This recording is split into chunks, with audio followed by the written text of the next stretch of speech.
This is VFL Weekly Wrap for Round 4, 2026. I went to 2 games. They were both on Saturday, but the other results first. Now, this game, there were 3 games on Friday. The first one was at Cardinia Park between the top side, Geelong, and last year's champions, Footscray. Well, Geelong failed the test. Footscray got them by 33 points at Cardinia Park, 12-12-84 to 7-9-51. It was even Steven up to 3/4 time. And then Footscray just piled it on. 5-0 in the last quarter. Just showing us why they're the best team in it. They also had 100 more possessions. Geelong led by 17 points, 7 minutes in the third quarter, and didn't kick another goal. Now for Footscray, Adam Treloar, 41 possessions, 10 clearances. Footscray kicked the last 8 goals in that game. They're probably premiership favourites now after that. Now a game at the SCG, sort of Sydney Derby. This was before the AFL game. An impressive win by the Swans. They beat the Giants by 22 points. 15-6-96 to 10-14-74. No stats stand out in that game. Now the game at Princes Park saw 2 old rivals play each other under lights. Carlton too good for Collingwood, winning by 31 points. 11-19-85 to 7-12-54. Carlton did the damage in the first half. They led by 44 points at half time. They kept Collingwood goals in that first half. Amazingly, Collingwood only received 7 free kicks in that match. Carlton took 45 more marks and laid 35 more tackles. For Carlton, Cooper Lord, 31 possessions, 11 tackles. George Hewitt, 29 possessions, 9 tackles, 9 clearances. Now the game's on Saturday at North Port Oval. Box Hill far too good for the home team. Port Melbourne, 73-point winners. 21-17, 143 to 11-4-70. It was over at quarter time. Box Hill was 7-9 to 1 goal in that first quarter. And it was all over.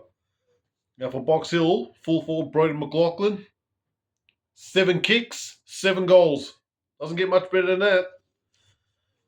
His teammate Finn McGuinness racked them up again. 34 possessions, 11 clearances and 3 goals. Port Melbourne in a transitional period. They're just not going to threaten anyone at this rate. Another poor home loss there. Now, the game at Point Gellibrand saw Williamstown belt up on Southport by 53 points. 19-13, 127 to 10-14, 74. Williamstown took 58 more marks. No surprises there because that's their strength. Now, Williamstown were 14-2 in the first half. They absolutely demolished the Sharks. Well, Southport managed to put respectability on the scoreboard, but it was too late. Now for Willie, Nathan Colenso kicked 5 goals. 5 Williamstown players took more than 10 marks. Joel Fitzgerald had another good game. 35 possessions, 11 marks, 10 clearances. Watch out for Williamstown. They're going to be a tough side to beat, especially over there. Now, a match at the Beach Oval saw North Melbourne belt up on Sandringham by 80 points. 22-17, 149 to 10-9, 69. North Melbourne dominated this game. 118 more possessions, 30 more hitouts. North Melbourne had 13 goal kickers. After quarter time, it was one-way traffic. 19 goals to 7 after quarter time. For the Kangaroos, Darcy McPherson, 38 possessions, 10 clearances, 2 goals. Thompson Dow, 31 possessions, 11 clearances. This could be the start of a downfall for Sandringham. They've been very impressive in the first few games, but they got touched up big time. Now, game at Carrara. This was a 9 o'clock kickoff. an upset here. Essendon knocked off Gold Coast Suns by 6 points. 19-9, 123 to 16-21, 117. They had 9 more scoring shots, Gold Coast, and still lost. Mate, they're struggling. Look at the first quarter. Essendon kicked 8 goals free, but then the Suns kicked 7 goals 6 in the last quarter, but it was too little too late because the game was lost by then. Both sides amassed 400 possessions. I've never seen that before. And remarkably, both teams took 99 marks each. Essendon were 41 points ahead during the third quarter. They were in front all the way, deserved the win. For the Suns, Jamari Ugle-Hagan kicked 5 goals. About time he did something. And there was only one game on Sunday, which was ridiculous. This was at Casey Fields. Not exactly a happy place to go to, but anyway. Brisbane absolutely belted up the home team Casey by 38 points at Casey Fields. 20 goals, 525 to 13,987. Brisbane took 57 more marks. For Brisbane, Darragh Joyce, 33 possessions, 16 marks. Reece Torrent, 30 possessions, 9 tackles, 2 goals. Luke Beacon, 23 possessions, a goal and 15 marks. A horrible loss for Casey. I went to 2 games, but before I get into that, you can subscribe to this channel, hit the like button.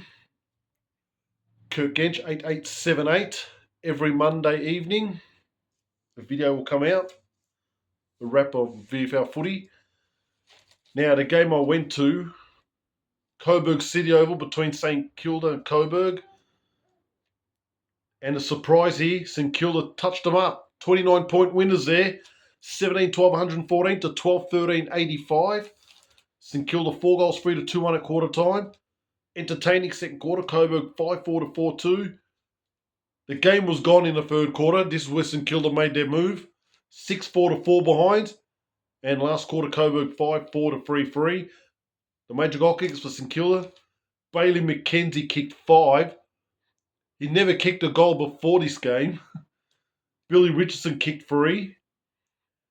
Ned McGuinness and Jack Benk kicked 2 each. For Coburg, Mitch Pajaski, he kicked 6 goals 4. He could have had 8. Ryan Valentine kicked 2. The possessions for St Kilda, Angus Hasty, 26 possessions, 9 marks. Jack McRae, 21 possessions, 9 tackles, 7 clearances.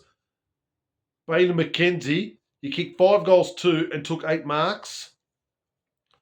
For the Burgers, Joel Trudgeon, 31 possessions, 7 tackles, 8 clearances. Jack Bytel, 30 possessions, 7 tackles. Donovan Tui had 29 touches. Mitch Pajaski kicked 6 goals 4 and took 9 marks. He was good at full forward, but he probably should have kicked 8, I think. Coburg's managed to have 57 more possessions. They had 12 more inside 50s, 19 more hit-outs, 9 more clearances. But St Kilda, they had 14 more tackles. I'll tell you something about that game. St Kilda came into that game with nothing to lose. They were very enthusiastic. They were desperate. They were well organised. There's no doubt that Coburg probably would have penciled this game as a win. On talent, they should have won this game. But St Kilda applied themselves very well. There was no doubt about it. They deserved to win that game. They were excellent. Their tackling was very good. They played in patches, Coburg. St Kilda looked good. St Kilda jumped them early.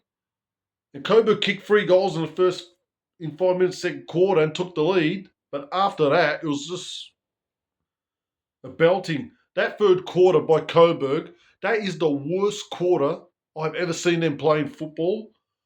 They just had no intensity. They were scared. They were shell-shocked. I honestly thought they shat themselves in that third quarter. They just did not want any bar of that.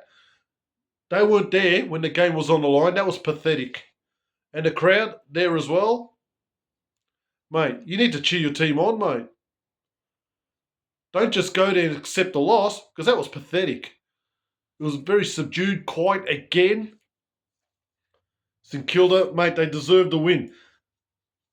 I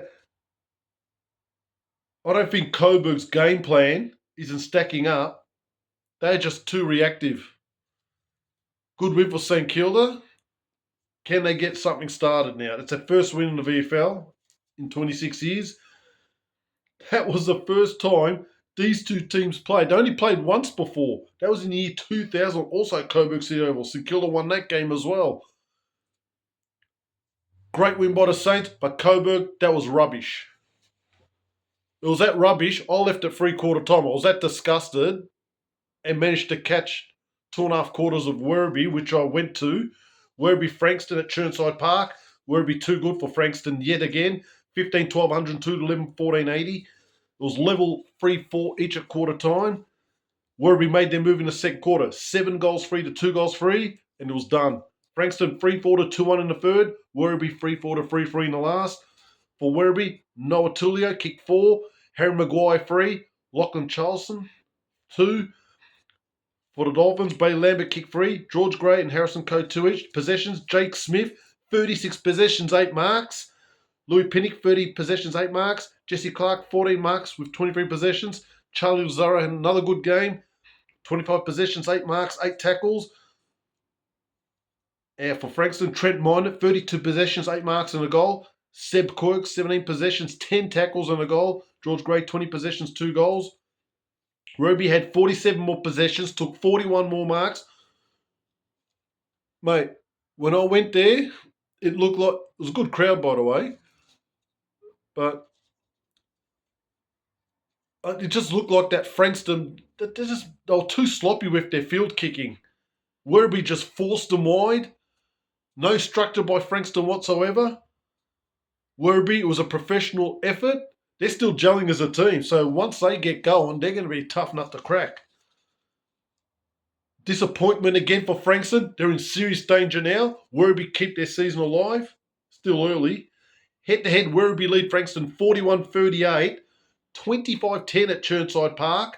They've won their last 15 against Frankston. Frankston cannot beat this team. But like I said, some of the kicking skills were average. Werribee forced Frankston too wide, and Werribee got a deserved win. Back to the drawing board for Frankston. That's enough of that. Leading goal kickers, Brodie McLaughlin and Mitch Pajaski have kicked 14 each. Quick look at the ladder. There's 3 sides unbeaten. Footscray 3-0, Tassie 3-0, Williamstown 3-0, Geelong 3-1. There are 9 teams on 2 wins. There are 8 teams on 1 win. Gold Coast Suns, the only team that haven't won a game yet, they're 0-3. Now the margins, the 10 games, 9 of the 10 games had margins of 22 points or above, so it wasn't exactly a great week of VFL. Some interesting results, but no real close games. The only close game was 6 points. So a few beltings there. Now, round 5. It's 10 games. Geelong and Southport have the bye. This is Anzac week. Friday, there are 3 games. Footscray Sydney at 11 o'clock. That's at the Whitten Oval. I'm going to this game because it's my RDO. Collingwood play Essendon. Frankston Coburg under lights. 7:30. We know what happened last year. I won't go through that. Coburg were cheated in that game by umpire. The loser of that game will be gone. No doubt about it. The winner will stay alive. The loser will be done for the year. I don't think both teams are making it anyway, so we'll see. Saturday, Casey play Richmond.